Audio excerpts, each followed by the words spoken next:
What's going on, everybody? Yeah, so that just happened. So in a nutshell, if you're following me or my partner on IG, you know that we have two properties. They're two blue, like sistering properties on the same lot that we're remodeling.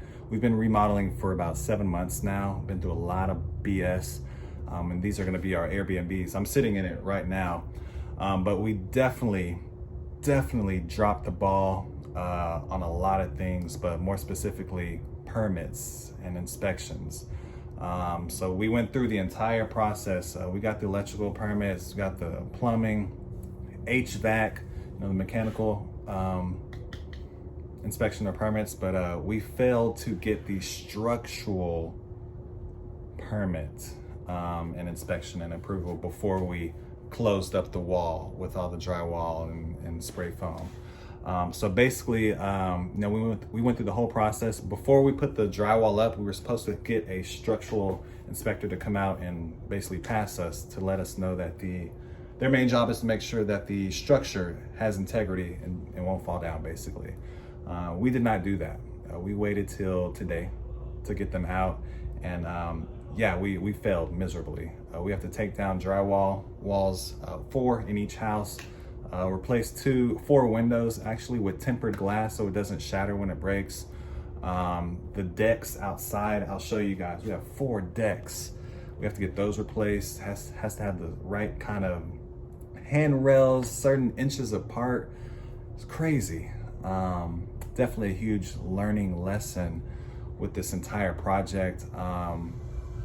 Yeah, you can go back a couple of videos, or I'll actually link it up here, right here, that talked about these projects initially in the early stages, so you can kind of get the framework of the situation and everything, or of the project. But yeah, I'll show you guys what it looks like to walk around with an inspector. I have a few clips. You can hear him talking. You can hear him. Sorry. Yeah, so I'll show you guys, how it is walking around with an inspector, pointing out every little thing that you did wrong. You can hear him telling us what's needed, and that basically has to come out and everything. It's crazy. Yeah, he was a nice guy. He was really trying to help us out, but we dropped the ball too much with this one. He couldn't pull any strings. Yeah, so when dealing with permitting and inspectors, it's really not the people type of thing. How real estate is, people business. You could build as much rapport as you want, but if you don't have something built correctly, they can't let you slide at all, unfortunately. So I was trying to sweet talk him, but it just wasn't working at all. Nice guy, Astros fan. We talked about the game today in the playoffs, but he just couldn't help us out really. But so I have a cell phone number. We have to get a couple of structural engineers to come out and approve the whole house, approve the deck of its integrity. So we're gonna work on that. We have 4 closings today. And after that, we're just gonna game plan on the next step. So realistically, we'll probably be done in about 2 or 3 weeks. Just get everything done, get him back out here to inspect things, and get us rocking and rolling. But yeah, here's a few clips of us walking around, and then I'll show you the decks and what all we have to take out.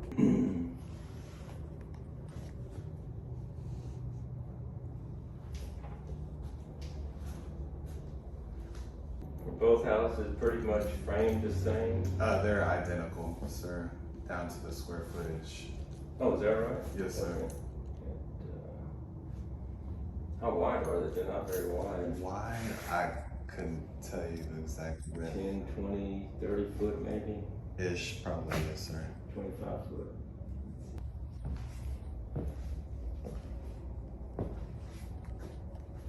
And then I'm gonna need the letter for the insulation of the Okay. company that did the work.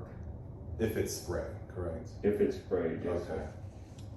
Hazardous area, the Yes, sir. window sill is less than 60 inches from the floor Okay. of the tub. Okay.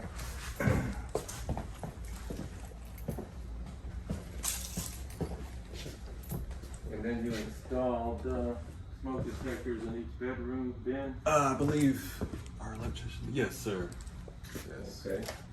Okay, Ben, see this corner right here? Remove 1 sheet of sheetrock from each bedroom. I'll put on here grand total 4 pieces. Okay.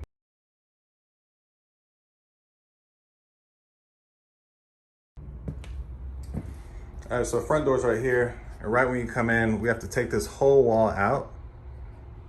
Cut out all the drywall, cut out all the spray foam so he can see the actual studs in the master. You have to take this entire wall out. It's crazy. In the restrooms, this glass, since it's in a wet area, it can't shatter. And this is just regular glass, it'll shatter. Like if somebody falls and they hit it, it'll shatter.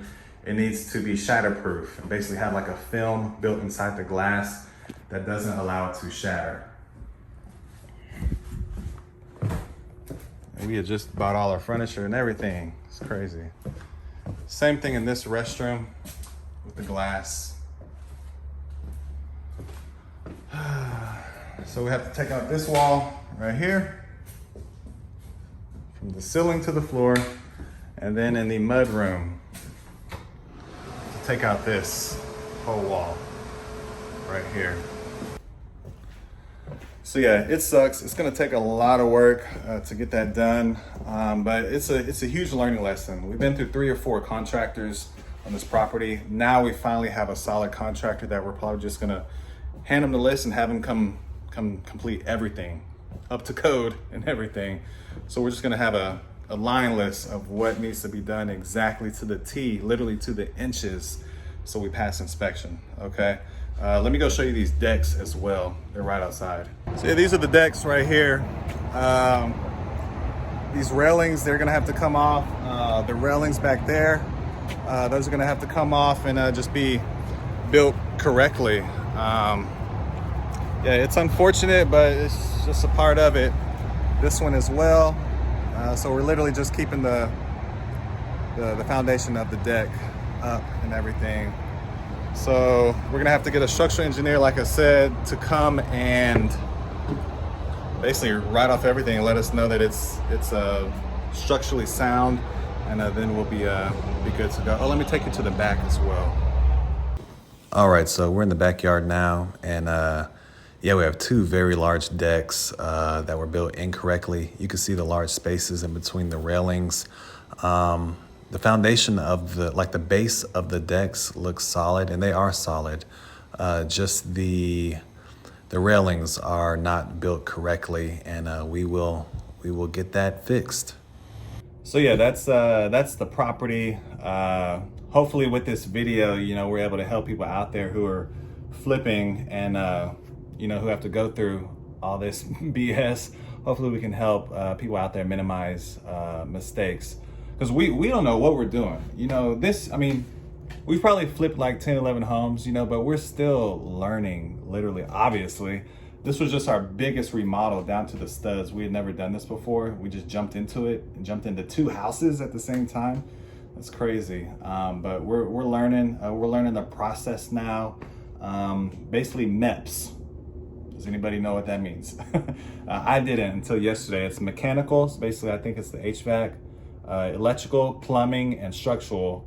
All those have to be complete before you put the damn drywall and paint and all that stuff up there.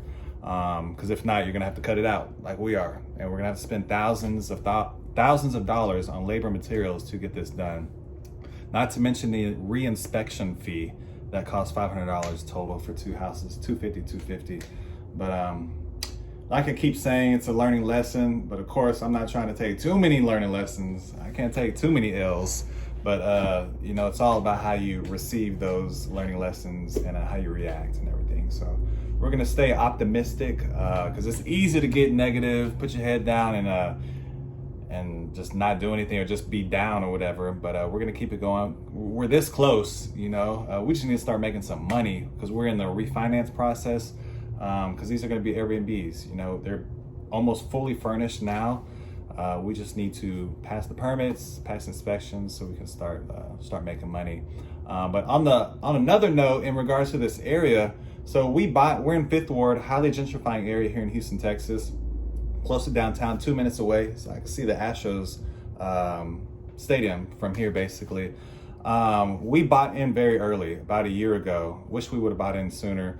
But throughout this year, there's been 2 townhomes built right behind us, or 2 streets behind us. And as of last week, somebody cleared out literally the lot right behind us, and they're gonna build something new. Also along the street behind us, they cleared out that lot. So developers, builders are really coming into this little pocket right here. We're right off the freeway, downtown views. And it's just a good sign for us, because we bought it when there was a forest behind us, a crack house literally right next door and at the corner. We don't know what's going on next door. We still have a stolen truck, right? Literally, I'll take a picture, I'll show y'all. Literally in the lot next to us, that blue truck. Yeah, it's just good things, good signs. They put a new metro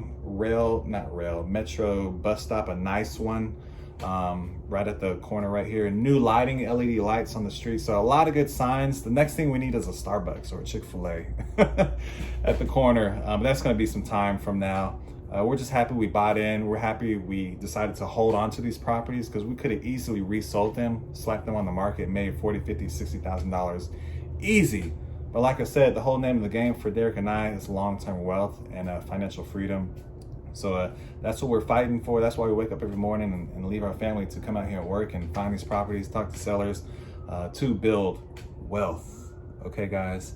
So if y'all have any questions, if I provided value, definitely like, subscribe, bell notification thing, turn that stuff on, and comment below. Let me know your thoughts if you've gone through BS like this before, and any tips you have for me. I'm all about constructive criticism, so let me know if y'all have any, like a cheat sheet or something. I don't know, I'll take anything. I'm just trying to learn. I will always be a student of the game for sure. But yeah, subscribe, comment, and I will talk to y'all later. All right.